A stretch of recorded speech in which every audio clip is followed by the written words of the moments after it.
Olá, pessoal, estamos de volta para mais um episódio do Papeando com o Pamplona. E neste episódio eu tenho a honra, o prazer, o privilégio de entrevistar o professor titular de Direito Civil da Faculdade de Direito da Universidade Federal da Bahia, da qual eu faço parte. Senhoras e senhores, com vocês, professor doutor Leandro Cunha. Este gigante, tanto do ponto de vista físico quanto do ponto de vista intelectual, que tem feito um trabalho sensacional na Universidade Federal da Bahia, a nossa Universidade Federal da Balbúrdia, né, que tem analisado profundamente as interfaces do direito e a sexualidade. E é justamente sobre direito e sexualidade que nós vamos falar hoje.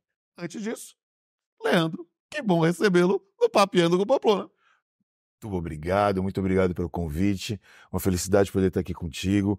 Prazer poder dialogar com todos os presentes, com quem vai nos assistir e poder falar um pouco sobre esse tema tão diferente dentro do mundo do direito, que é tão denso, tão fechado, trazer um pouco mais de ar, de clareza para essas discussões. Para mim é uma satisfação imensa recebê-lo pela primeira vez na minha casa e recebê-lo no Papeando, para conversar justamente sobre isso que é objeto do seu grupo de pesquisa lá, que está fazendo, como eu disse, um trabalho sensacional. E eu quero perguntar, vamos papear logo, vamos papear. Bora. E vamos papear. Eu quero saber como surgiu, né, os seus interesses em pesquisar sobre direito e sexualidade.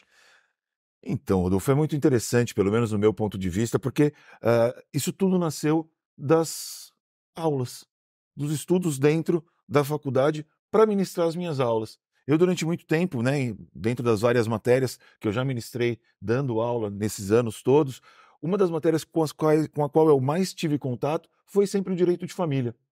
E um dos pontos que normalmente me trazia uma inquietação muito grande era a discussão sobre o casamento. Porque durante muito tempo a gente tinha aquela discussão, aquela ideia de existir para o casamento um requisito vinculado à sexualidade. Quem pode se casar? Homens e homens, mulheres e mulheres. E aí, num dado momento, me surgiu meu primeiro grande problema nessa discussão. Como é que eu dividiria essa análise se quem pode se casar são pessoas do mesmo sexo ou pessoas do mesmo gênero? E nesse momento, dentro dessa dualidade no primeiro aspecto, eu comecei a me preocupar com isso e depois o grande foco das minhas pesquisas, pelo menos num primeiro momento, foi sobre a questão das pessoas trans, das pessoas transgênero. E aí a minha grande inquietação nessa época era: uma pessoa trans, ela vai ser entendida como nesse conceito? E isso a gente está falando lá mais ou menos em 2010, que foi próximo de quando eu entrei no doutorado. E a minha tese de doutorado foi exatamente sobre a discussão das pessoas trans. E depois de muita dúvida, muitos questionamentos, porque é um tema muito delicado e que, ainda mais naquela época, tínhamos pouquíssimos trabalhos desenvolvidos sobre essa área. Lembro até que uma pesquisa que eu localizei à época eram livros tratando das questões trans, né, livros mesmo, eram 4, 5 só em todo o Brasil. E esse foi o tema que mais me chamou a atenção. Eu decidi escrever minha tese de doutorado sobre esse tema e trouxe alguns outros aspectos, né? Eu falo, nesse momento, sobre direito da personalidade, trabalhando com o conceito de nome e mudança de sexo nos documentos. Falo sobre direito de família, a questão do casamento em si, e sobre alguns reflexos de responsabilidade civil, em razão do não reconhecimento da identidade de gênero como um aspecto da sexualidade. Mas depois a gente fala um pouco sobre essas camadas, ou esses pilares da sexualidade, que são importantes para a gente entender. E eu acho que talvez esse seja o ponto mais relevante e o menos jurídico que eu posso trazer para esse nosso bate-papo, que vai influenciar. Porque, na prática, a gente acaba localizando que a grande maioria das decisões judiciais, porque é onde, lá no final da ponta dessa discussão como um todo, onde todo o problema vai se encontrar, é que muitas das vezes o próprio judiciário e os nossos colegas magistrados não conseguem visualizar a distinção entre esses 4 pilares que eu costumo tratar dentro da sexualidade, que é o sexo, o gênero, a orientação sexual e a identidade de gênero. São 4 coisas diferentes, com naturezas distintas, todas elas vinculadas à sexualidade, mas que vão gerar impactos diferentes nos pedidos, interesses e reflexões que nós vamos ter que fazer para entender a sexualidade como um todo dentro do mundo do direito. Isso é fascinante. Eu digo porque eu escrevi minha tese de doutorado já no distante ano de 2000 sobre assédio sexual. Sim. E falar sobre sexo para a sociedade em geral e para o direito positivo, especificamente, sempre foi algo com muito tabu, né? Eu queria que você refletisse um pouco sobre esses tabus sociais e jurídicos para falar de sexualidade. E eu acho isso um ponto muito interessante na pergunta, porque em que pese a gente tenha isso como um tabu, o Brasil é visto, de uma maneira geral, como um país, pensando no aspecto da sexualidade, muito livre. Isso, é claro, isso foi muito desenvolvido durante muito tempo por uma cultura que se apresentou do Brasil para todo mundo como um país liberal. A gente vê algumas propagandas das décadas de 80, mesmo governamentais, que são absurdas, É, mas que são quase estimulando o turismo sexual, né? claramente isso. E, ao mesmo tempo, a gente vive num momento histórico de uma transição, de uma figura, de uma liberdade muito maior para uma visão um pouco mais conservadora nesse contexto. Eu uso um exemplo muito simples aqui. Certamente, quando você era jovem, como eu, a gente via há um tempo atrás, às 3 horas da tarde, propaganda de carnaval na TV aberta, de uma moça nua dançando na Sim. TV, apenas pintada. É. E isso era uma coisa tida como aceitável ou normal. E hoje em dia, por uma série de outros conceitos, a gente acaba tendo uma restrição muito maior nessa perspectiva da liberdade no sentido sexual. Esses conservadorismos que acabam trabalhando em vagas, né, em ondas dentro da sociedade, eles acabam sendo relevantes nessa discussão.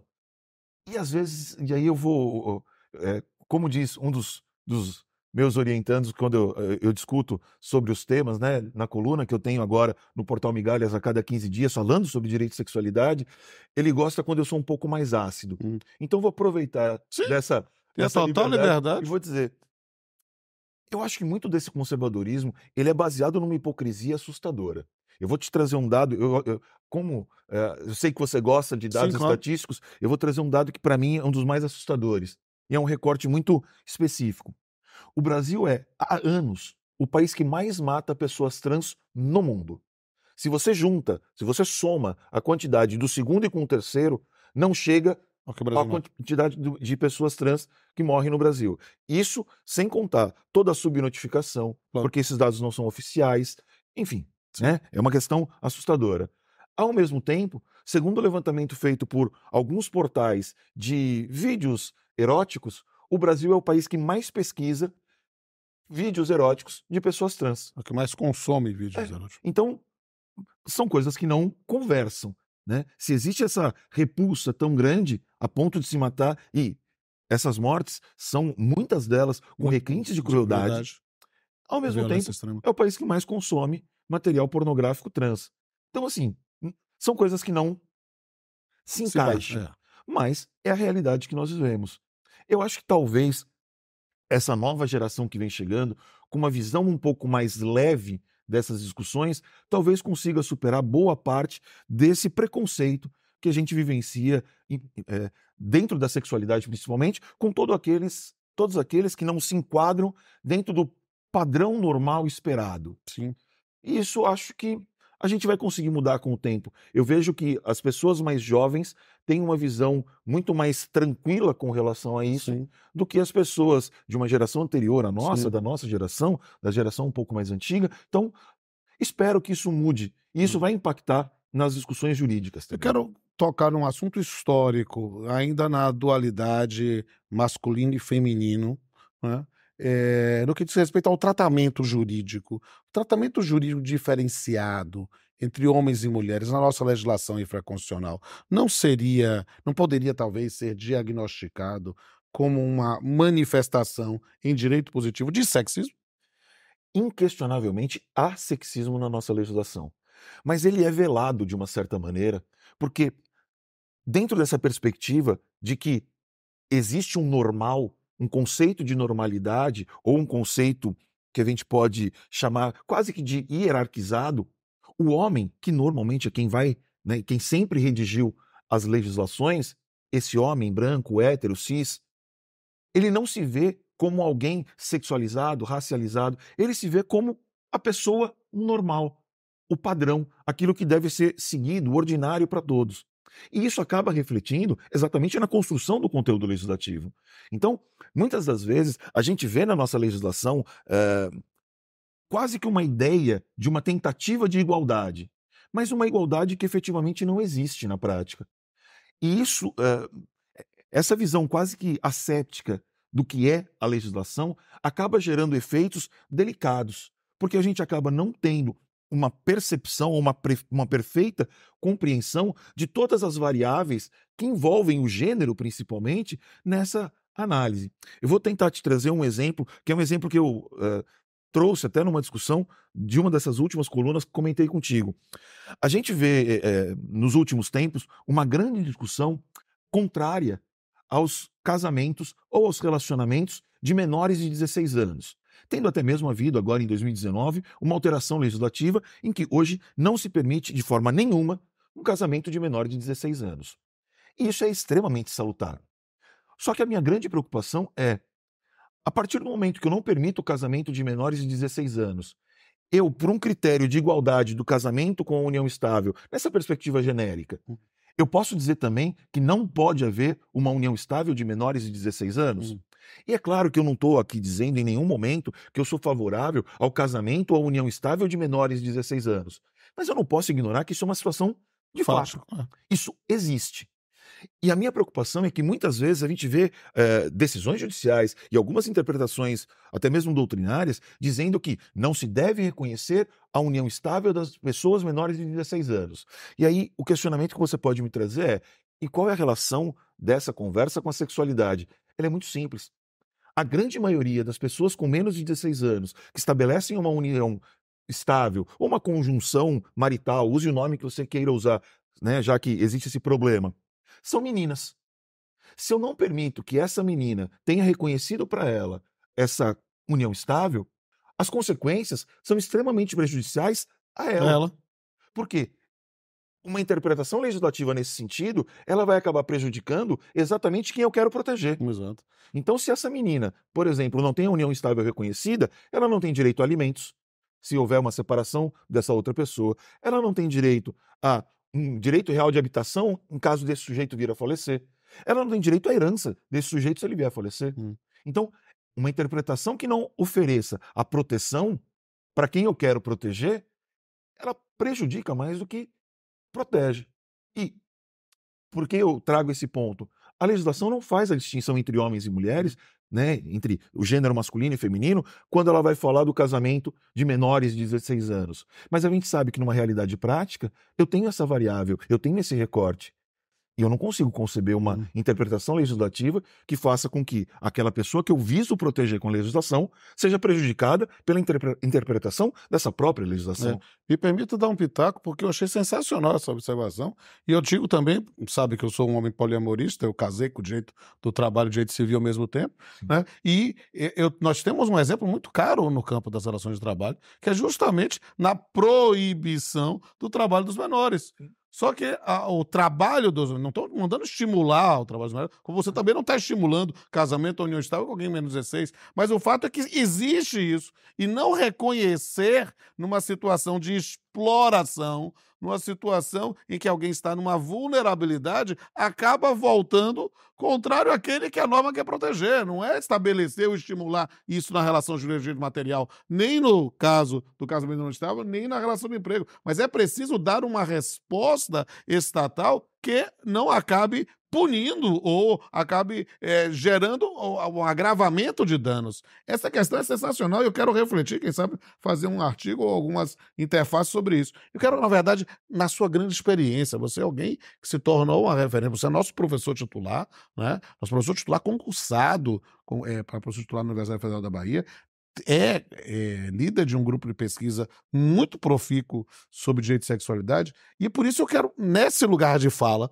que você nos trouxesse aqui para essa plateia, para quem está nos vendo em todos os cantos do país, né, quais são os principais marcos legais e jurisprudenciais sobre esse tema, sobre o direito sexual? O que que a pessoa não pode desconhecer historicamente ou no direito positivo? Eu penso que, para que eu possa fazer para responder essa pergunta, eu tenho que fazer uma rápida digressão e aquela divisão que comentei lá no começo.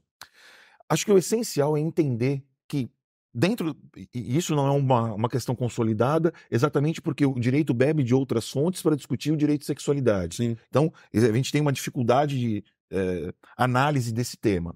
Porque a análise jurídica do tema ela é totalmente distinta da análise sociológica sim, do tema. Mas é importante a gente analisar que, obrigatoriamente, quando eu falo de sexualidade, eu preciso compreender esses 4 pilares certo, básicos da sexualidade. perfeito. Entender o sexo, Sexo, que normalmente é aquela condição física que é constatada pelo médico quando do nascimento da criança. sim, E, dentro desse contexto, um dos pontos mais delicados de discussão hoje em dia é que a gente tem, basicamente, a figura do homem e da mulher. Ainda que nos documentos a gente use masculino e feminino, eu não gosto disso. sim, Tá? A gente, tecnicamente, seria mais adequado usar homem, macho ou mulher, fêmea. Mas macho e fêmea, para nós, principalmente na nossa, na língua portuguesa, né, na cultura brasileira, é mais destinado a animais assim, do que a animais humanos, por assim exato, é. dizer. E nesse contexto, o grande problema, hoje em dia, é a discussão da pessoa intersexo, É, que é aquela pessoa que não se enquadra nem no conceito clássico do homem, nem no conceito clássico da mulher.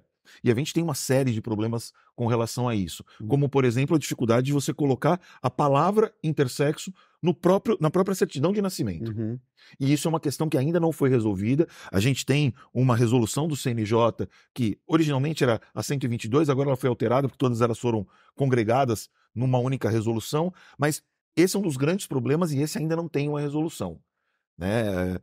É uma coisa bem preocupante e a realidade enfrentada pelas pessoas intersexo no Brasil é bem delicada, a ponto de você ter a seguinte situação: algumas crianças não são registradas nos cartórios quando chegam com a condição ignorado, que é o que aparece na declaração de nascido vivo, e hoje em dia um pouco menos, mas o cartório manda voltar para o hospital para fazer uma intervenção cirúrgica, para uma adequação física naquele corpo, para que seja aparentemente algo que possa ser chamado de homem ou mulher. é, Então, imagina um nível de agressividade que é uma intervenção dessa num neonato. exato, A gente vai poder discutir isso com mais profundidade claro, depois.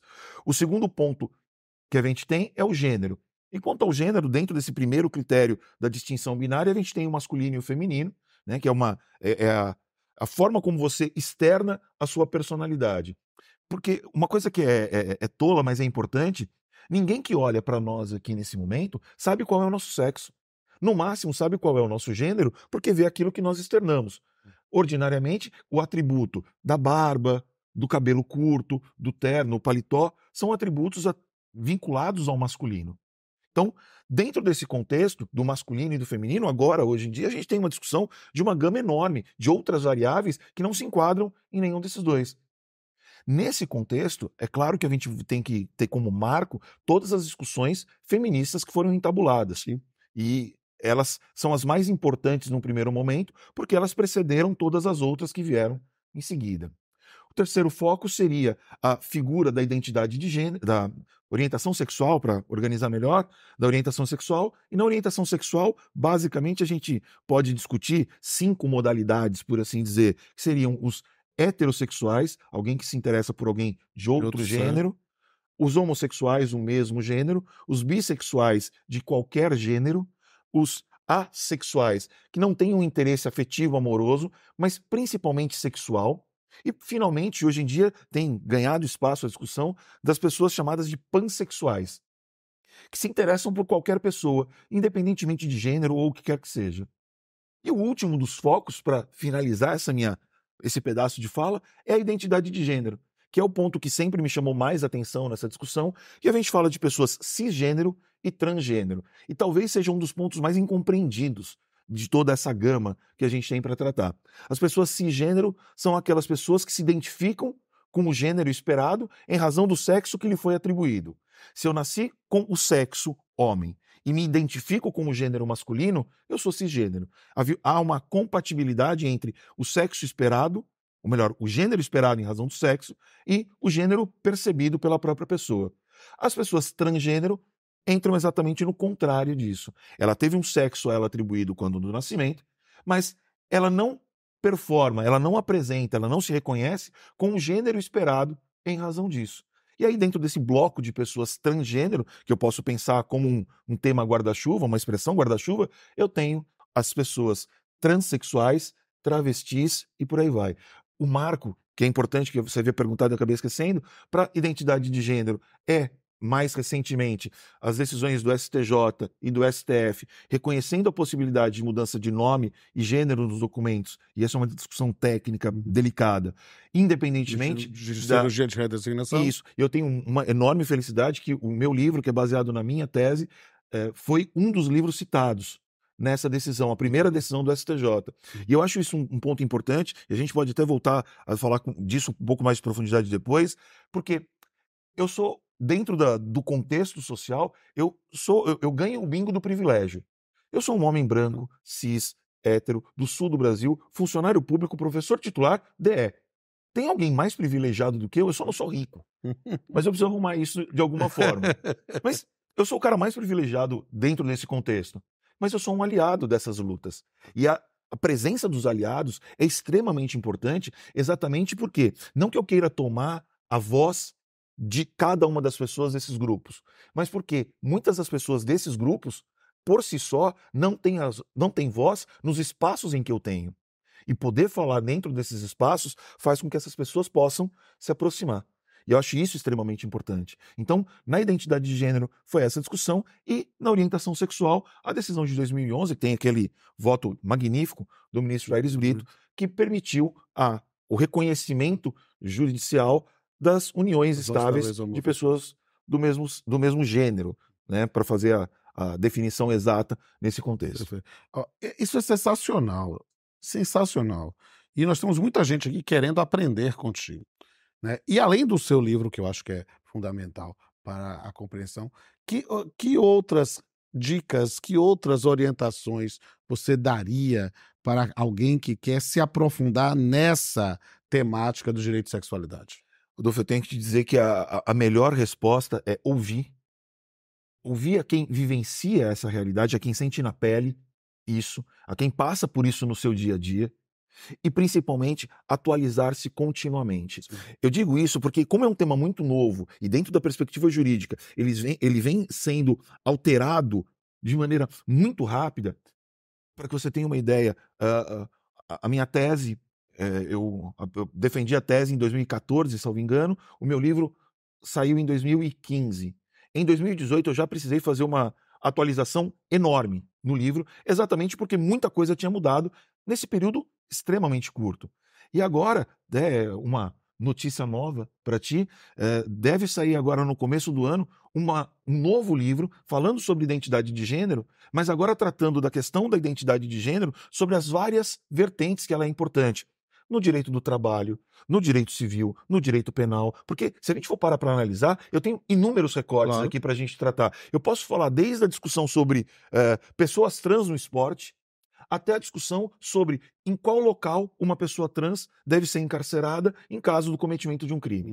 Então, pode discutir isso do serviço militar, pode discutir isso aposentadoria, pode discutir isso na relação de emprego, pode dizer o uso de banheiro. Tudo.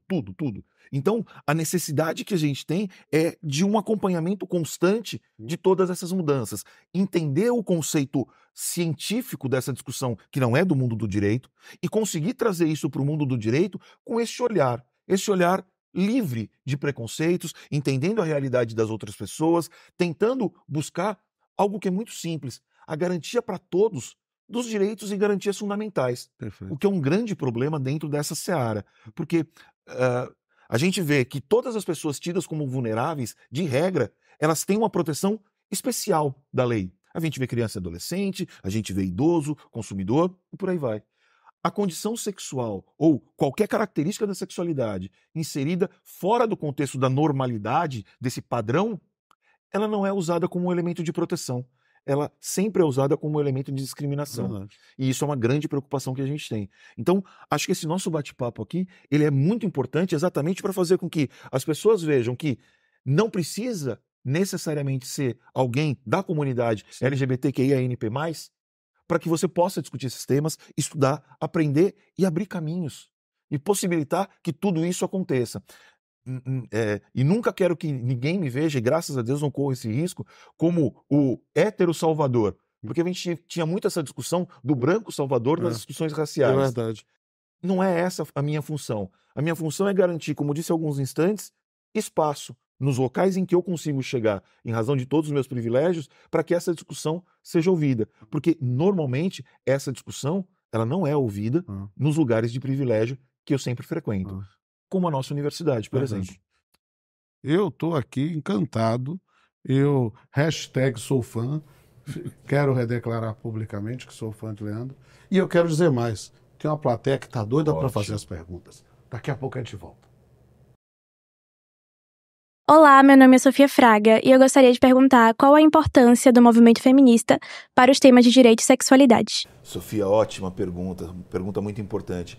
Eu acho que todos os movimentos feministas, porque foram muitos, eles foram primordiais para a gente quebrar essa ideia da hegemonia do homem branco, hétero, como eu trouxe anteriormente, e para a gente conseguir que essas lutas das minorias dentro da sexualidade pudessem caminhar. Eu parto sempre do pressuposto que eu tenho a esperança de que talvez as discussões que hoje nós olhamos para trás e falamos, nossa, que absurdo isso.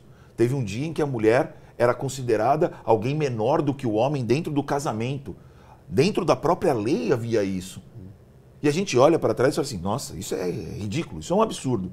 Eu espero que daqui 10, 15 anos, quem sabe menos ou mais, a gente possa olhar para as questões vinculadas à sexualidade e ter a sexualidade como um todo, né, nessas outras vertentes, e ter a mesma visão. Falar assim, nossa, que absurdo. E isso é muito decorrente de todas as conquistas obtidas pelos movimentos feministas em todas essas décadas que nós temos. Então, acho que o movimento feminista como um todo ele é precursor em todas essas discussões que envolvem a sexualidade. Ainda que a gente tenha que enfrentar algumas discussões se os movimentos feministas entrariam nas discussões sobre sexualidade.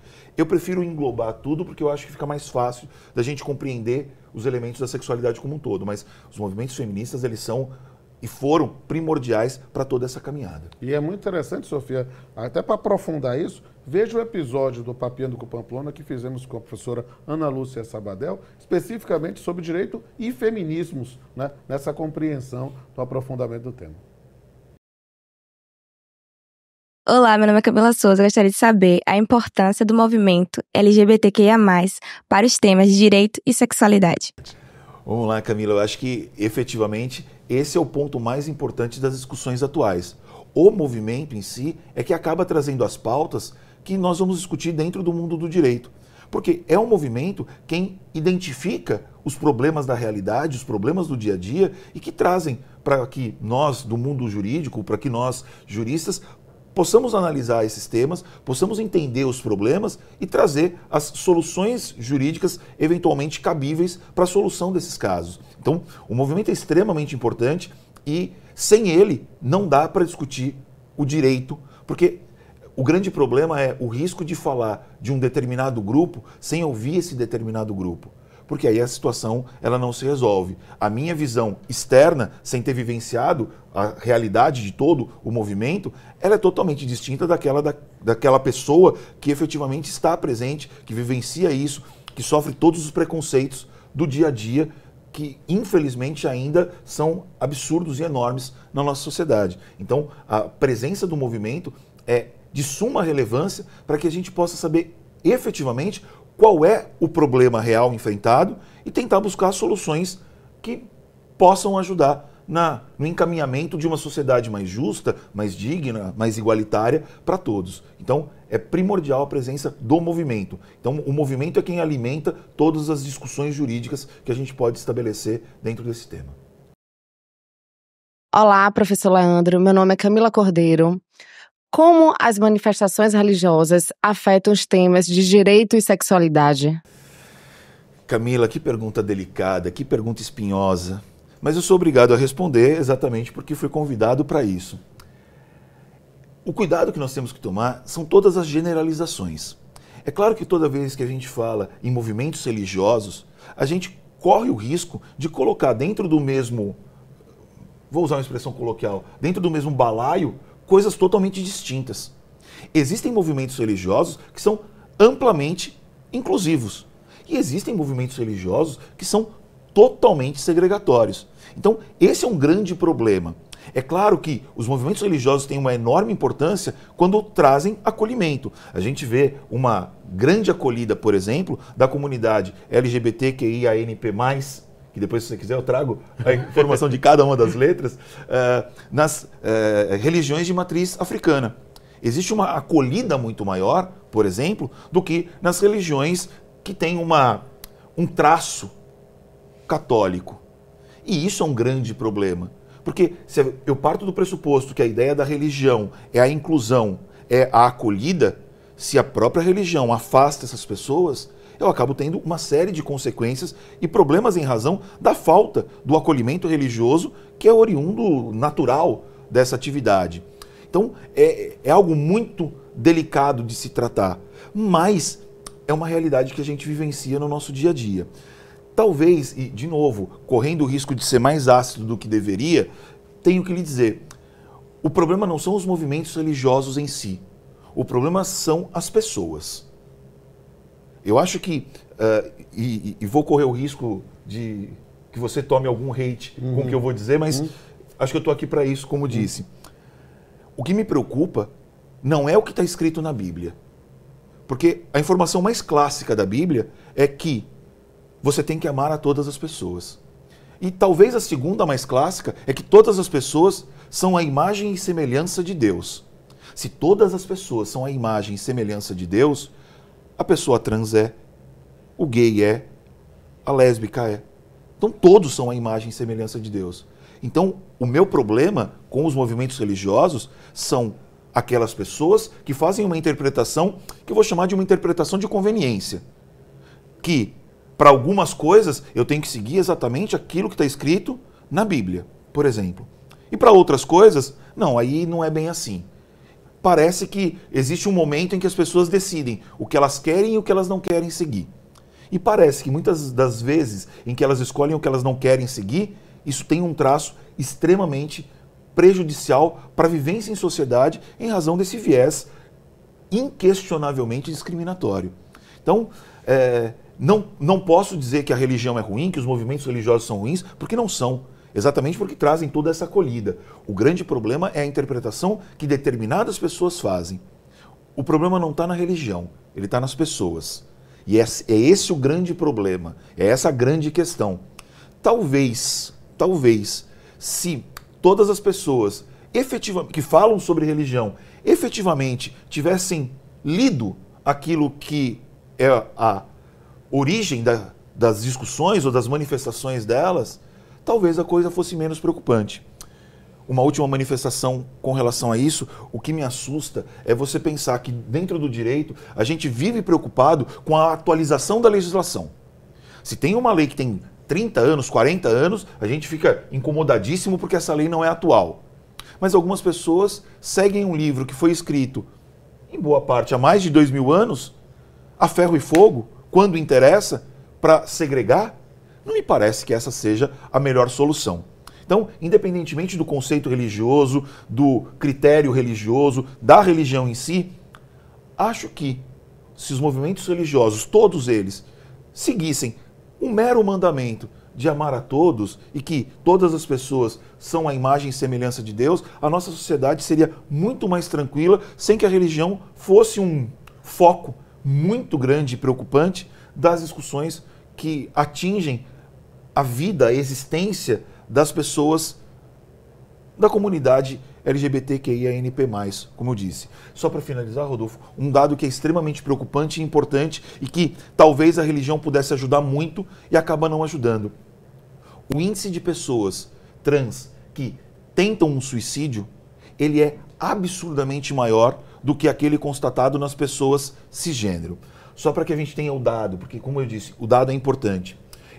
No Brasil não existe pesquisa sobre isso, uma pesquisa consolidada, mas existe uma pesquisa de 2010 feita nos Estados Unidos que se constatou que lá o índice de tentativa de suicídio de uma pessoa cis que não tem um problema com a questão da identidade de gênero, é de 1,6% da população. O outro número é assustador. Entre as pessoas trans, esse número é de 41%. Existe uma pesquisa no Chile, feita um pouco depois, em 2016, que é interessante porque é um país mais próximo, mas muito menor, mas no Chile, esse dado, que é de 2016, é de 56%. Talvez a religião pudesse ajudar que esse número fosse apaziguado se houvesse uma maior acolhida. Não sei. Piorar, eu acho que não pioraria.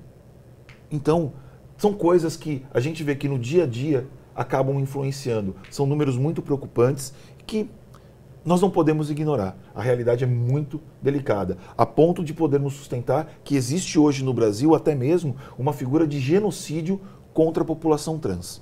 Tamanho é o risco que essa população enfrenta. Último dado, prometo.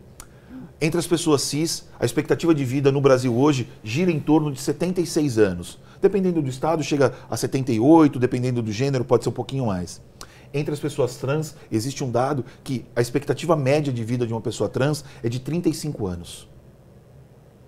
Acho que são números bem preocupantes e a gente não pode simplesmente ignorar. Então, tudo que puder ser feito para ajudar tem que ser feito. E talvez uma acolhida religiosa seja um caminho para ajudar nessa solução. E sobre esse tema, não deixa de haver o episódio do Papeando com Pamplona que nós fizemos com Murilo Gonçalves, que é o primeiro advogado trans do Ceará, né, falando justamente sobre essas questões relacionadas à população trans. É algo realmente preocupante que a gente precisa abrir os olhos sem preconceitos. Olá, professor Leandro, eu sou Maria Araújo e eu gostaria de saber qual a contribuição da bioética para os temas de direito e sexualidade. Vamos lá, Maria, mais uma intersecção delicada para eu tratar aqui, que é a questão da bioética. De novo, né, a questão da bioética ela é assustadora dentro da perspectiva da sexualidade, exatamente porque a gente vai congregar agora direito, sexualidade e medicina. Além, né, dentro desse contexto como um todo, né, em todas as variáveis dentro da perspectiva da bioética. Mas a bioética ela acaba ajudando dentro de uma perspectiva muito simples e importante. É a bioética que, por exemplo, hoje garante a possibilidade de que pessoas que não estão dentro desse espectro da normalidade, né, casais de pessoas do mesmo gênero ou pessoas trans possam ter filhos, por exemplo. Então, através das discussões das várias modalidades de inseminação artificial, através das possibilidades de gestação e substituição, que são temas extremamente importantes e que não são tratados pela nossa legislação, o que é algo muito delicado porque acaba, em alguma medida, nos remetendo a ter que acompanhar a discussão do Conselho Federal de Medicina, que tecnicamente não tem a prerrogativa para tratar desse tema sob a perspectiva de legislação. Ainda, dentro das questões que tangenciam a bioética como um todo, a gente teve uma enorme discussão com relação à possibilidade ou não das intervenções cirúrgicas de alteração física do corpo para as pessoas trans, que é algo extremamente delicado, porque uma pessoa trans, ela não obrigatoriamente tem que fazer qualquer intervenção cirúrgica para ser reconhecida como uma pessoa trans, mas dentro da discussão que envolve em algum ponto o direito médico ou questões vinculadas à medicina, ao biodireito e por aí vai, a gente tem um perigo muito grande de uma discussão muito delicada de, por exemplo, qual é a idade em que pode se iniciar um tratamento hormonal em uma pessoa trans. Porque a condição de uma pessoa trans, ela é verificada desde sempre. A pessoa não vira trans, ela sempre foi. E isso pode ser constatado, em alguns casos, até mesmo na mais tenra idade. A partir do momento que a pessoa começa a se entender por gente, como a gente costuma usar. E isso é algo delicado, porque pode gerar consequências. Então, um exemplo, a partir de que idade pode-se começar a usar bloqueadores hormonais para que essa criança não comece a apresentar os caracteres físicos que começam a surgir atrelados ao gênero a partir da puberdade? Aos 12 anos, aos 16 anos, qual idade? Hoje o entendimento que tem sido mais usado é que, por exemplo, seja a partir um instante antes dessa criança atingir a puberdade. Mas, além dos aspectos hormonais, As intervenções cirúrgicas também são delicadas. E nesse ponto, Rodolfo, a gente tem um problema muito grave que é difícil de entender. No Brasil, o SUS realiza as intervenções cirúrgicas de alteração física do corpo para as pessoas trans, de forma gratuita, o que parece ser uma ótima solução. Só que em todo o Brasil, pelo SUS, pelo Ministério da Saúde, existem apenas 4 hospitais. O que faz com que a gente tenha uma fila de espera, dependendo do estado, entre 7 e 10 anos. Um levantamento feito pela Defensoria Pública do Estado de São Paulo, há algum tempo atrás, relatou casos de pessoas que esperaram 18 anos. E aí vou fazer uma conta relativa à pergunta que eu tratei há alguns instantes. Se a expectativa de vida é 35, 36, a pessoa tem que esperar pelo menos 10 anos, e o SUS só faz a intervenção a partir dos 21, quanto tempo de vida essa pessoa vai ter? Será que ela vai conseguir fazer a intervenção? E esse é um outro tema que é delicadíssimo. Sim. Por que o SUS só faz a intervenção cirúrgica a partir dos 21 anos? Porque juridicamente não tem lógica técnica. A maioridade civil aos 18. E uma coisa que me assusta muito nessa discussão... Não atualizaram o Código Civil lá. Me parece que não. Sim. E continuam repetindo. Sim. Anos e anos a fio. E uma coisa que me incomoda nessa discussão é, se uma moça quer fazer um implante de silicone mamário antes dos 18 anos, ela consegue fazer. Com autorização dos pais, sem o menor problema.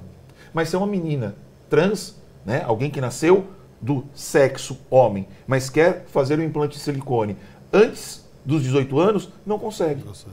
E é claro, eu sei que esse implante de silicone nas moças pode ter uma natureza até mesmo terapêutica, mas é essencialmente algo estético. Pelo menos assim, em boa parte dos casos. Então, há a possibilidade de uma intervenção cirúrgica de natureza eminentemente estética, mas não há a possibilidade de uma intervenção cirúrgica de natureza terapêutica. O que para mim não parece fazer muito sentido. Mas mostra mais uma vez como os elementos vinculados à sexualidade são elementos trazidos para a gente na legislação e até mesmo na sociedade com uma certa repulsa. Sim. Mesmo com uma sociedade teoricamente tão livre, tão aberta, tão acessível como a brasileira com relação aos elementos da sexualidade. É um tema muito profundo para pensar. Eu preciso pensar muito e aprender muito com você. Vamos para mais uma pergunta. Olá, professor. Me chamo José Alexandre e gostaria de saber como o direito pode atuar para o exercício da liberdade sexual. Vamos lá, José. Ótima pergunta também. Vocês prepararam perguntas terríveis para mim, né? Mas está tudo certo. Vamos lá. Talvez, José, o direito ele acabe conseguindo trazer um encaminhamento, uma solução, exatamente porque boa parte da nossa população só entende a existência de alguns direitos a partir do momento que esses mesmos direitos eles são consolidados numa nova legislação, demonstrando que aquele direito existe. Parece meio estranho, né? Vi pelo seu olhar. Vou tentar explicar de uma maneira um pouquinho mais simplória. Você já parou para pensar que toda vez que a gente discute políticas públicas de ações afirmativas, a gente está pensando, por exemplo, na criação de uma lei para dizer que aquilo que tem que ser feito, porque isso já foi determinado num outro lugar? Ou seja, é só um reforço daquilo que já tinha sido determinado. Muito provavelmente é algo que já está no artigo 5º da Constituição. Mas que parece que para algumas pessoas não vale. Vou a um exemplo ainda mais específico. Todo mundo tem direito à dignidade da pessoa humana. É um princípio basilar para todos nós. É fundante. Por que eu preciso falar que uma pessoa trans, uma pessoa homossexual, tem que ter garantido o direito ao casamento? Se o direito ao casamento é garantido a todos. Se o direito ao casamento, ele efetiva a possibilidade de que você tenha uma vida digna. E aí eu preciso falar assim, mas eu preciso garantir a vida digna também para a comunidade LGBT. Espera um pouquinho, a comunidade LGBT já não está entre o grupo das pessoas protegidas dentro da Constituição? Então, talvez a gente tenha que pensar, por mais estranho que isso possa parecer, no direito com um caráter até mesmo pedagógico, educativo, de fazer com que as pessoas entendam que determinada coisa tem que existir. E vou ser obrigado a dizer uma coisa horrorosa na minha concepção jurídica, mas tenho que dizer, Por isso que a gente vive hoje em dia numa sociedade que vê a criminalização de certas condutas como o fator importante para se entender que algo tem que ser respeitado. Vou trazer isso num exemplo bem técnico. A gente há pouco tempo teve o reconhecimento através da ADO 26 de que as ofensas relacionadas à questão da sexualidade, aquilo que a gente chama de homotransfobia, pode ser incluído dentro do contexto de crimes raciais. Para a comunidade que luta pelas questões raciais, isso é muito delicado de entender. A decisão, ela é tecnicamente muito complexa, porque qual foi a compreensão? E não há uma equiparação aqui. O que houve foi uma compreensão efetiva do que significa a expressão raça dentro do nosso ordenamento jurídico. E aí eu tenho que usar uma frase delicada. O conceito de raça para o direito é diferente do conceito de raça para a sociologia e para a antropologia. Por quê? Nós entendemos... Porque quando a Constituição fala que eu não posso ter nenhum preconceito de cor e raça, obrigatoriamente ele está me dizendo que são duas coisas distintas. E qual foi a concepção técnica da decisão? Que quando eu penso em raça, eu penso no conceito de raça pela perspectiva social da raça. Raça seria entendido como, ou as vítimas de racismo, são aquelas pessoas que são subjugadas dentro da sociedade por um grupo que se entende superior e que tenta eliminá-las, diminuí-las, privá-las de direito. Dentro desse contexto, por exemplo, logo depois da Constituição, houve uma decisão que reconheceu a figura de racismo em razão do antissemitismo, em razão do preconceito contra pessoas de origem judaica. Quando eu falo de pessoas de origem judaica, eu não estou falando de cor de pele. Mas isso foi entendido dentro do conceito de raça. E essa mesma ideia foi desenvolvida agora nessa decisão. Eu acho que é bom que as pessoas sejam presas por serem racistas ou por serem homotransfóbicas. No conceito amplo. Não é bom que ninguém seja preso. Seria melhor que as pessoas não praticassem esse tipo de ato e entendessem socialmente que essa conduta é uma conduta errada. Eu sou uma pessoa totalmente distante do direito penal, mas a gente sempre aprende na faculdade que o direito penal é a última ratio. Eu só uso na hora que não tenho mais chance. Só que a nossa sociedade, em alguns contextos, ela está tão deturpada que eu preciso criminalizar certas condutas, porque senão essas condutas vão continuar acontecendo. A gente precisa discutir essa questão como sociedade. Mas enquanto essas discussões elas não forem equacionadas e não forem estabelecidas de uma maneira muito clara, qual é a solução que nós temos encontrado como sociedade? Tem sido a penalização. E esse é um grande problema. Então, talvez a forma como o direito pode ajudar, numa primeira medida, num primeiro momento, é dessa forma meio transversa de efetivar os direitos já existentes de uma maneira clara, mas principalmente acho que a solução ela não está no direito. Ela está no conhecimento da sociedade, em entender a diversidade, entender que as pessoas são diferentes. Na tomada de consciência. E ainda bem que nós somos diferentes. Se fôssemos todos iguais, seria insuportável a vida. Faço uma última brincadeira contigo. Diga. Você já pensou se o mundo inteiro fosse feito de só Rodolfos? Eu não sei a tua resposta. A minha é, o mundo seria insuportável para mim. Se fossem só Leandros no mundo, um monte de Leandros, eu sozinho comigo mesmo, às vezes eu me irrito, eu quero ficar longe de mim.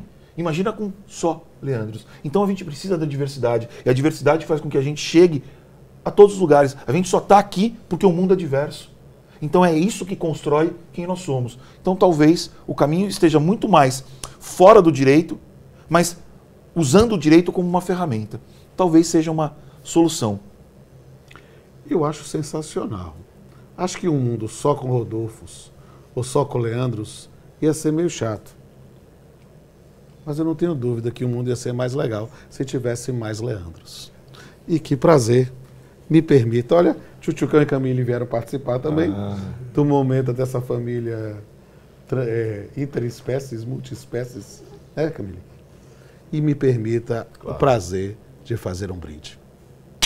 Sou seu fã, meu cara. Obrigado, meu amigo. E meus amigos e minhas amigas, encerrando aqui com a participação especial de Camille e Tchutchucão, vamos ver também mais uma interface do direito à arte através da expressão poética do tema deste episódio. Até a próxima. Direito e sexualidade. Quem tem legitimidade para regrar a minha sexualidade? Quem se arvora a mandar com quem eu posso deitar? Quem pode impor regra sobre quem devo manter trégua? Quem tem o poder de mandar em meu querer? Mesmo que o direito diga, imponha ou castre, nada mudará o que eu sinto, o que amo e o que faço, para ser a mais lídima manifestação do que deseja o meu coração. Até a próxima. Wave Beats Music.